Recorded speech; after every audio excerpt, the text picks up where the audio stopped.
Leave of all officers and other ranks of the three armed forces cancelled. President engages in religious observances in Kataragama. The operations of the Attorney General's Department to recommence tomorrow. Where is Kim Jong-un, leader of North Korea, missing since 11th April? Good evening. This is Primetime News on TV1, taking a look at all those stories in detail now. According to the Ministry of Defence, leave for all armed forces personnel has been cancelled. Therefore, all personnel on leave must report to their respective camps. We caught up with Lieutenant General Shavendra Silva, the commander of Sri Lanka Army, a short while ago. Curfew been enforced to the entire island tomorrow, and this is purely has been done to ensure that all gallant soldiers of three services to report to their service stations, working stations. And we have already requested all those war heroes, our gallant soldiers of the Army, Navy, Air Force, sailors and the airmen and the officers to report to work tomorrow. We also have made arrangements to provide transport from all towns to get them down to the camps, and we also have informed them to use this transport and to report to work tomorrow itself. We also have informed that in the case they have any inconvenience in getting this transport facility, for them to report to the nearest military camp, irrespective of which Army, Navy or Air Force, so that the formations will coordinate and get them back to their bases. The President's media division said island-wide police curfew will be imposed tomorrow to facilitate the return of military personnel of the tri-forces who were on leave, as they have been recalled back to their bases. The curfew for all other districts except Colombo, Gampaha, Kalutara and Putlam will be lifted at 5 a.m. on Tuesday and will be reimposed at 8 p.m. on the same day. It was announced yesterday that people will be allowed to go outside to make essential purchases and to attend to vital activities based on the last digit of their national identity card numbers. Now, Newsfirst Charlene Benedict will now walk you through on how the government will relax curfew systematically across the island. The government has announced the mechanism on how they will gradually remove the curfew restrictions that have been imposed across the country.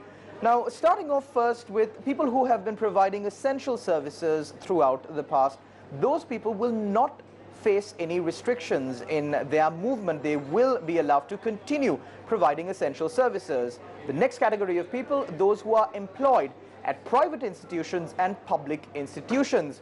These groups of people too will be allowed to go to their places of work and engage in performing their duties. Now, the third category of people who are not employed, people who are at home, lifting of curfew regulations in certain districts across the country does not mean that you can go out and about on the street whenever you want.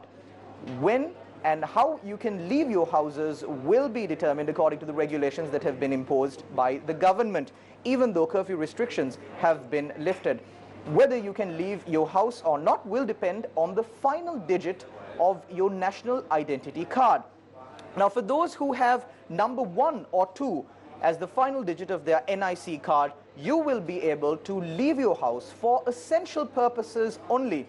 These includes purchasing of food, purchasing of medicine and other essential services that you might need to get.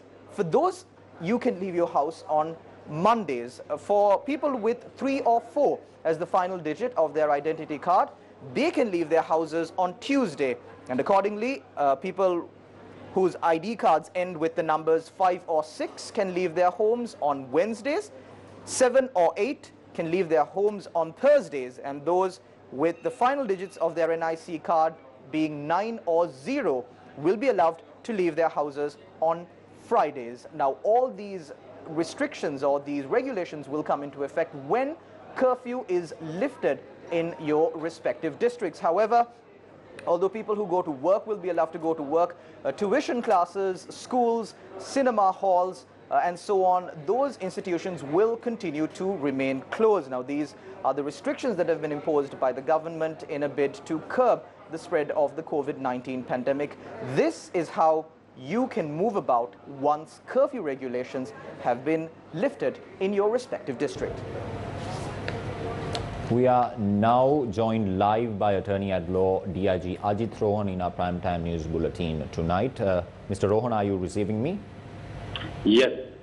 Mr. Rohan, my first question to you is that a short while ago we received the news that tomorrow curfew will be imposed across the island. Now, why does the entire country have to be put under curfew to bring the officers and other ranks of the tri-forces back to their camps? Yes, according to the press release published by the President Media Unit, it has been said that it is an urgent requirement to bring all these members of tri-forces back to their respective camps or attachments because according to the statistics or the details we are having, they have been deployed to certain areas and they are on leave in certain areas in the country. So therefore, I think this decision has been taken to bring them back to their respective camps because the camps are situated in various parts of the country, especially in the western province also, because it's a decision taken by the respective authorities of Corona COVID-19 task force. Now, DIG Ajit Rohan, at a time where the curfew is relaxed, do the people who are on essential services, do they have to produce their office ID cards at police checkpoints? No, not necessary. Not necessary. Generally, during this period, all the workers or the workers of state sector or the private sector, they can report for their duty. And apart from that, the persons who conduct self-employment businesses or the masons or the carpenters or farmers, they can go to their workplaces and they can work there. But the customers who are coming to the places such as especially the supermarkets or fairs, for them we have informed and it has been published that they are encouraged to carry their ID card. And especially it has been mentioned that for Monday, 1 and 2, the last numbers of the ID card 1 and 2 are applicable. And now Monday, there won't be a curfew release, so therefore relief. Then for Tuesday, the applicable numbers are 3 and 4. So therefore, certain areas in the country, the curfew would be lifted from 5 to 8 for a period of 15 hours. So during that period, the customers are requested and they are encouraged to carry their ID card accordingly. But others, irrespective of the ID card number, generally other employees can report for their duties and they can conduct their own businesses, activities. So three-wheeler drivers, masons, carpenters, so they don't have any barriers. DIG Ajit Rohan, there have been certain controversies surrounding this face mask issue in the country. Is it still mandatory for people to wear the face mask when they go out of their houses? The statement had been issued by certain authorities because the experts in the field, they had advised that it is benefited for not spreading this disease. So therefore, if that particular person who wears that face mask, if he is willing and he can wear it, but it is still optional.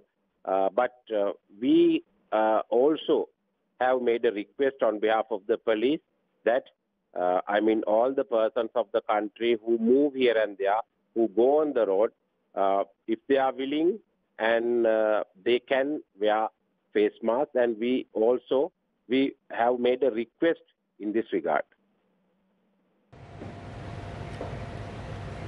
Why am I asking this question from you, DIG Ajit Rohani, is that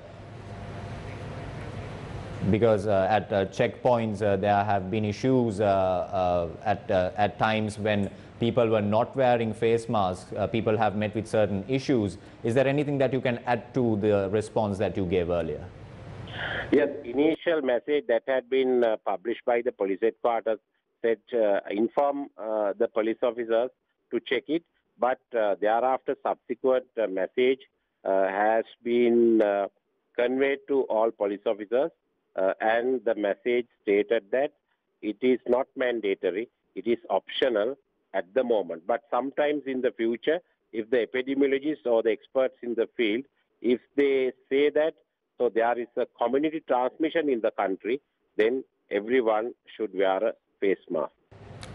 DIG Ajit Rohan, it is commendable that the police is at the forefront of the battle against COVID-19, but what are the measures that are taken by the police department to protect police officers from contracting the virus? We saw that many Navy officers have been contracted by this virus. What are the steps that have been taken by the police department to prevent this spread? Yes, so every time police officers are on the road, and apart from that, police are assisting to the health authorities, especially the public health inspectors and medical officers in charge of that respective area, to the quarantine procedure, quarantine processes. And apart from that, sometimes we deploy our police officers along with health authorities to trace contact persons. At the inception, as you all know, on the 11th of March, the first Sri Lankan COVID positive patient was found. So thereafter, the Inspector General of Police, inform all police stations, all officers in charge of police stations and respective SSP in charge of division to form a special unit at police station level consisting of 7 police officers in order to deal with this issue. And police logistic division, police suppliers division supplied all the materials such as the dress that had been approved by WHO. Apart from that, blouses, face mask, everything. So accordingly, that team was formed. We have 494 police stations in the country. So accordingly, we had made 494 teams. Each team consists of 7 police officers with all the required equipment. So therefore, they are directly dealing with this issue with COVID patients or suspected persons. So therefore, we have taken considerable measures. And apart from that, at police station level, as you all know, general public, they come to police stations to entertain complaints. So there are certain information books at police stations, approximately 10 to 15 information books. It is called IBs.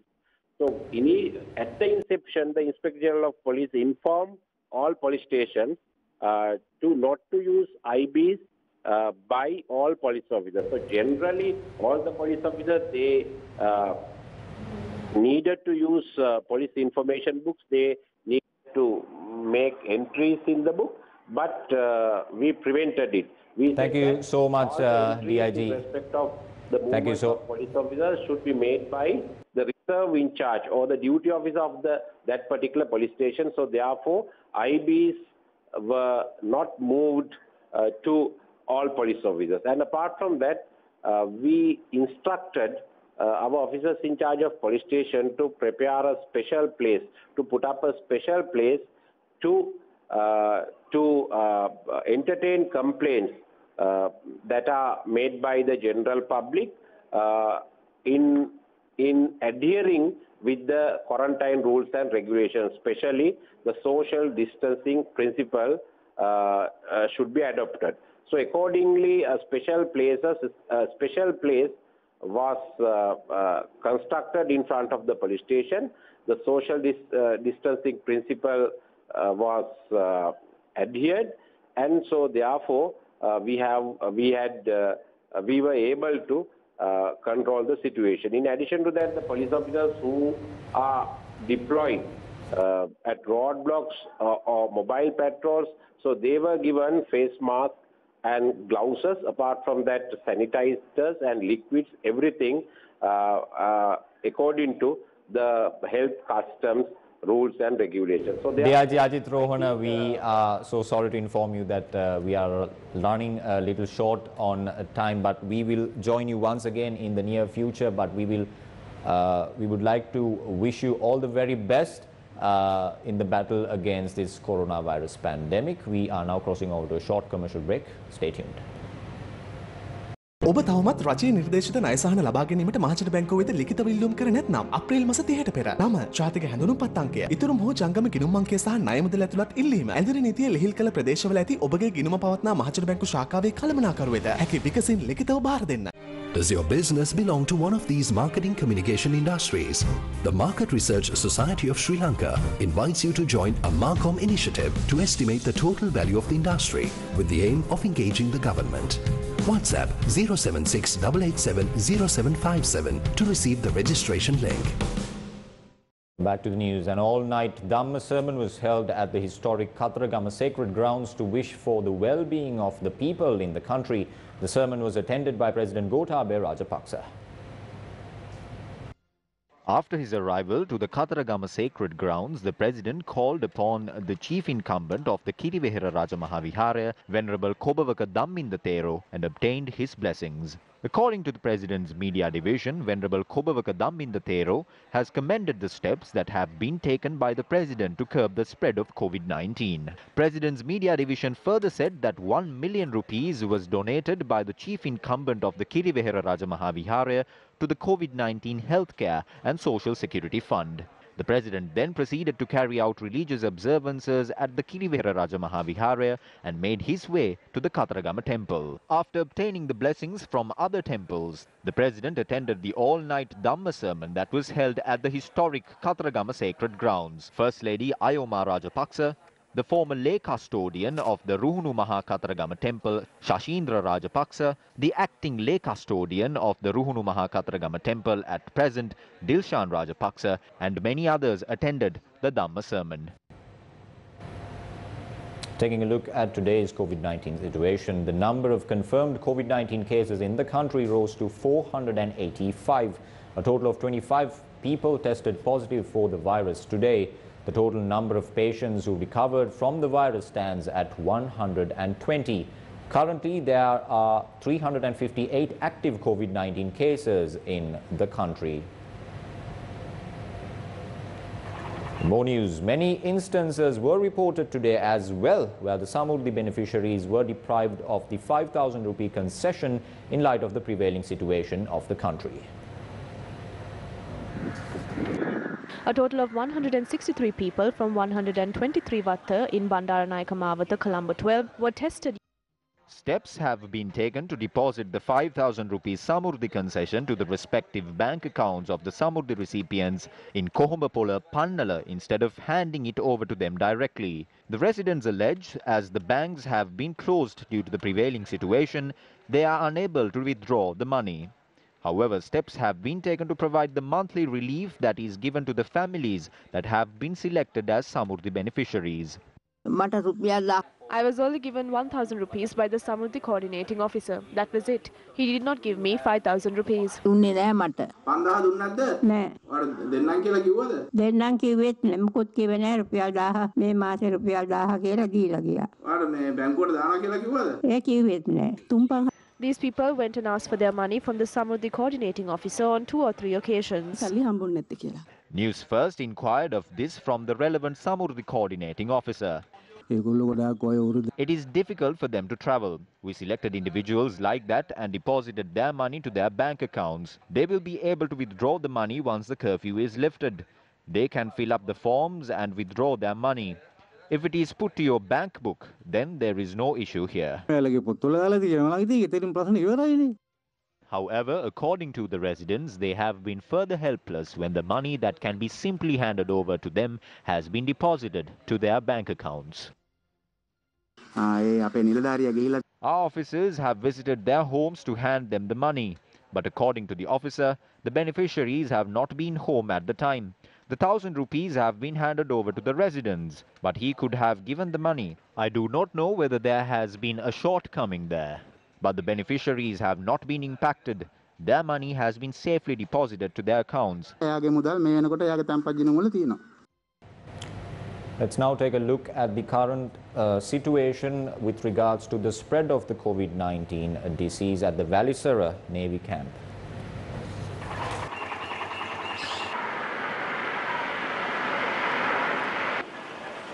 Steps have been taken to quarantine sailors at the Valisara Navy base at the Biyagama Village Hotel.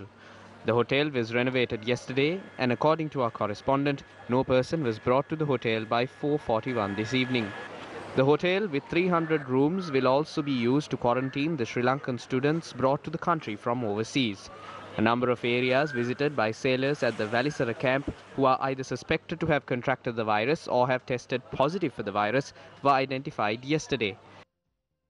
These areas include Polonnaruwa, Kurunegala, Polgahawela, Hambantota, Gampula, Vaunia, Tangol, Anuradhapura, Sevanagala, Hatton, Mavanella, Galgamuwa, Valimada, Ampara, Mahianganaya, Kandy, Gaul, Ratnapura and Kalutara. A sailor attached to the Valisara camp who tested positive for the virus upon returning from the camp was admitted to the Corona hospital in Hambantota. The Hambantota Public Health Inspector is looking into the places this sailor had visited, while 4 families living in the area were placed under self-quarantine.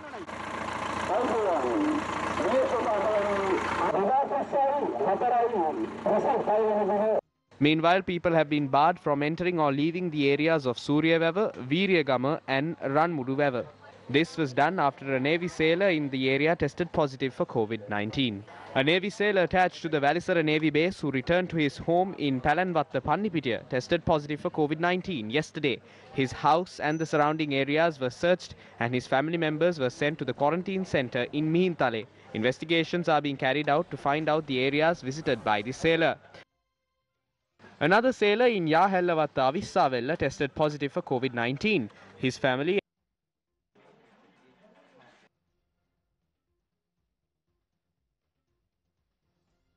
Four sailors attached to the Valisara Navy camp were identified in Variapula today. They have been brought to Colombo for treatment. Dining at restaurants in Variapula has been banned. Salons and barber shops are not allowed to remain open. 2 sailors in Kurunegala who tested positive for COVID-19 were admitted to the Institute of Infectious Diseases. Samples were also taken from a Navy sailor residing in Galgamuwa.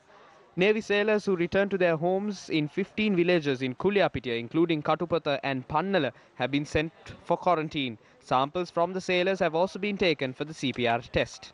7 families in Thiruvannapola, Alauwa have been placed under self-quarantine after a Navy sailor in the area who returned home tested positive for COVID-19. Meanwhile, a soldier from the Panagoda Army camp who returned to his home in Godakanda during his vacation on the 11th tested positive for COVID-19. Samples were taken from 2 Navy sailors from the Valisara Navy camp after they returned home to Ginigathena and Kotpallena. 20 people residing in 7 nearby houses were placed under self-quarantine. A total of 163 people from 123 Vatta in Bandaranaike Mawatha, Colombo 12 were tested yesterday for COVID-19. None of those who were tested positive for the virus. Another 143 PCR tests were conducted in the area today. A section of the Dabare Mawatha in Narahampita was closed down last night. This was done after a person in the area who had arrived in the island from overseas tested positive for the virus. The house of this individual, along with 40 families living in 36 houses in the area, were placed under self-quarantine. The Colombo Municipal Council and the Fire Department disinfected the Narahampita Special Economic Zone today.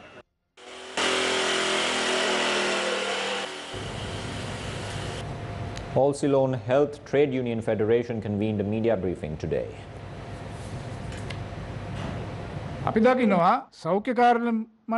We know that the medical officers have not given a certification that the election could be held. That is their responsibility. So without that certification, how can they hold an election? There is a constitution and we have to act accordingly. An election that will hinder the process of eradicating this virus shouldn't be held. Most of these politicians are working to obtain power in this country. A majority of them have already politicized this virus. We are hoping to inform the Election Commission in writing about this.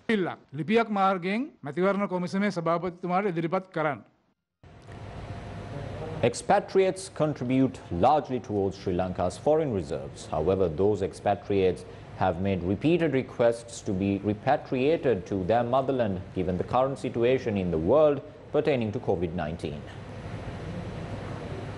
According to the records of the Foreign Employment Bureau, there are 1.2 million Sri Lankan expatriates. Most of them are employed in Kuwait, Saudi Arabia and Qatar. Among the expatriates, most are females employed as domestic helpers. Over the past year, expatriates have earned $7 billion in revenue for Sri Lanka. Expatriates employed in Egypt, Bangladesh and the Maldives have made a request from the Sri Lankan government. There are many Sri Lankans working in Dhaka and Chittagong. All their families are living in Sri Lanka. During this health crisis, they are hoping to return back to the island.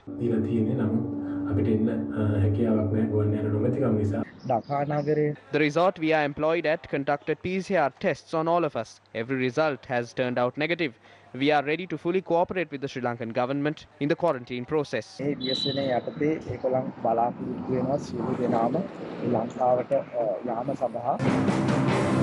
Newsfirst inquired from the Foreign Employment Bureau regarding the constant requests made by expatriates. The chairman of the Bureau, Kamal Ratwatta, said there are several obstacles at present to bring back expatriates into the country. I would like to request all expatriates to remain in their respective countries. Even if you return, the government cannot provide you with the necessary facilities. Do not worsen the issue for the Sri Lankan government. If you have any sort of compassion towards your motherland, please remain in your respective countries somehow.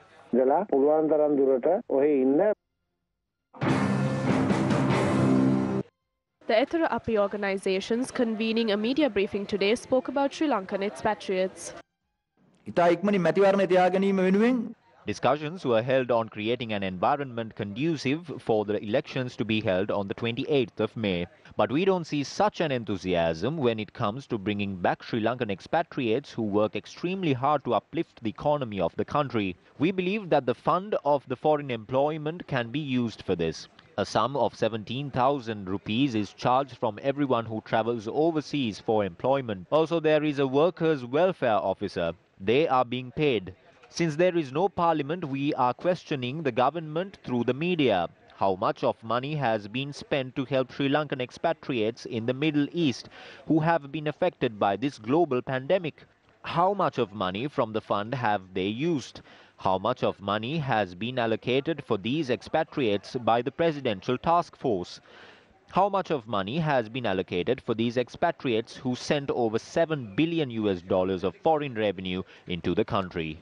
ලංකාවට එවපු විදේශගත ශ්‍රී ලාංකිකයෝ වෙනුවෙන් සහන ලබා දෙන්න වියදම් කළා තියෙනවද?